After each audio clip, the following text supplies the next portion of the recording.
अस्सलाम वालेकुम, this is me Ayesha नज़ीर और आप देख रहे हैं मेरा digital YouTube channel. So let's start this video of editorial discussion. Today the topic is GB protest. Editorial में बात यही है कि गुज़िश्ता कई दिनों से गिलगित बल्तिस्तान में होने वाले ज़बरदस्त एहतजाजी मुजाहिरों ने ख़िते के जगराफियाई और मजहबी तौर पर जो डाइवर्स कम्यूनिटीज़ हैं उनके साथ साथ मुख्तलिफ सियासी जमातों के हामियों को भी मुतहद कर दिया है। मज़ीद अगर इसमें देखें तो उस इलाके में यानी उस शुमाली इलाके में जो ताजिर तंजीमें हैं उन्होंने भी इन मुजाहिरों की हमायत की है। अब जीबी के लोग इतनी शदीद सर्दी वाले दर्जा हरारत में सड़कों पर निकल आए हैं, तो इनकी जो मुजाहिरे हैं उसकी वजूहात क्या है कि ज़मीन के कुछ हकूक़, टैक्स लग रहे हैं, बिजली की वसी कटौतियाँ हो रही हैं और उसके साथ साथ इनका जो मरकज़ी इलाका है उसमें सब्सिडी वाले गंदम की मकदार में कमी, यानी जो फ़राहम की जानी थी उससे कम मकदार में इनको फ़राहम की गई है। ये सारी वजूहात है जिनकी बिना पे ये लोग मुजाहिरे कर रहे हैं। हकीकत असल में ये है कि जीबी के रिहायशी उन्हीं चीज़ों के बारे में इख्तलाफ कर रहे हैं और एहतजाज कर रहे हैं जिनके ख़िलाफ़ पाकिस्तान के दूसरे हिस्सों में भी लोग आवाज़ उठाते हैं, लेकिन यहाँ का जो अब बुनियादी ढांचा है ना उसमें ही कमी दिखाई देती है, जिसकी वजह से ये लोगों की जो एहतजाज की हैसियत है वो मुल्क के बाकी हिस्सों के मुकाबले में ज़्यादा खुल के सामने आ रही है।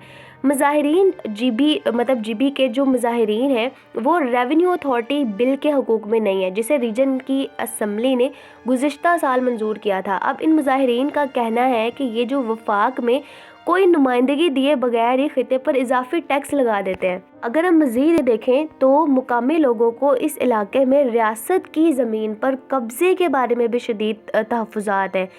बकौल लोगों के सी पैक के अलावा और दीगर मंसूबों के लिए जीबी के लोगों की जो ज़मीन है वो रियासत की तरफ से हासिल की जा रही है, यानी रियासत उनसे उनकी ज़मीनें ले रही है। इस बात को मद्देनज़र रखते हुए कि जीबी के लोग इन मसाइल पर मुतहद हो चुके हैं, रियासत को इनके साथ बातचीत करना होगी और इनके तहफ़्फ़ुज़ात सुनना होंगे और बाहमी इत्तफ़ाक़ राय से ही हल तलाश करना होंगे।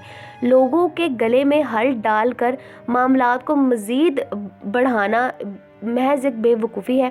मुकामी लोगों के पास एक दुरुस्त नुक्ता है जहाँ पे अगर वो ये जो टैक्स वाली बात कर रहे हैं इस हवाले से, तो अगर रियासत ख़िते से रेवेन्यू निकाल रही है तो इसकी ये भी तो ज़िम्मेदारी बनती है ना कि वो पार्लियामेंट में जीबी के लिए मुंतखब नुमाइंदगी भी फराहम करें।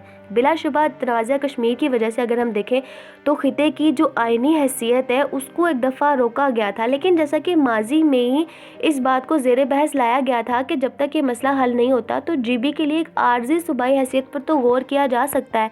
अगर बात की जाए ये ज़मीन के मसले की तरफ तो ये एक इंतहाई हसास मामला है और मुकामी लोगों के साथ सियासी तौर पर बातचीत के ज़रिए ही इसे खुश उसलूबी से हल किया जा सकता है। जबकि रियासत को ज़मीन हासिल करने का हक़ है, लेकिन वो इसे कौमी मफाद में अगर वो समझती है कि ये कौमी मफाद में ज़रूरी है, लेकिन लोगों को इसके मुताबिक मुआवजा देने की भी ज़रूरत है और ज़मीन पर ज़बरदस्ती कब्ज़ा नहीं किया जाना चाहिए। उम्मीद है कि हुकूमत के नुमाइंदे जीबी के अवाम के साथ बातचीत करेंगे और इनके मसाइल को जमहूरी अंदाज में ही हल करेंगे। So this is all about this second editorial of the day. Stay tuned. See you in the next video. Till then, Allah Hafiz.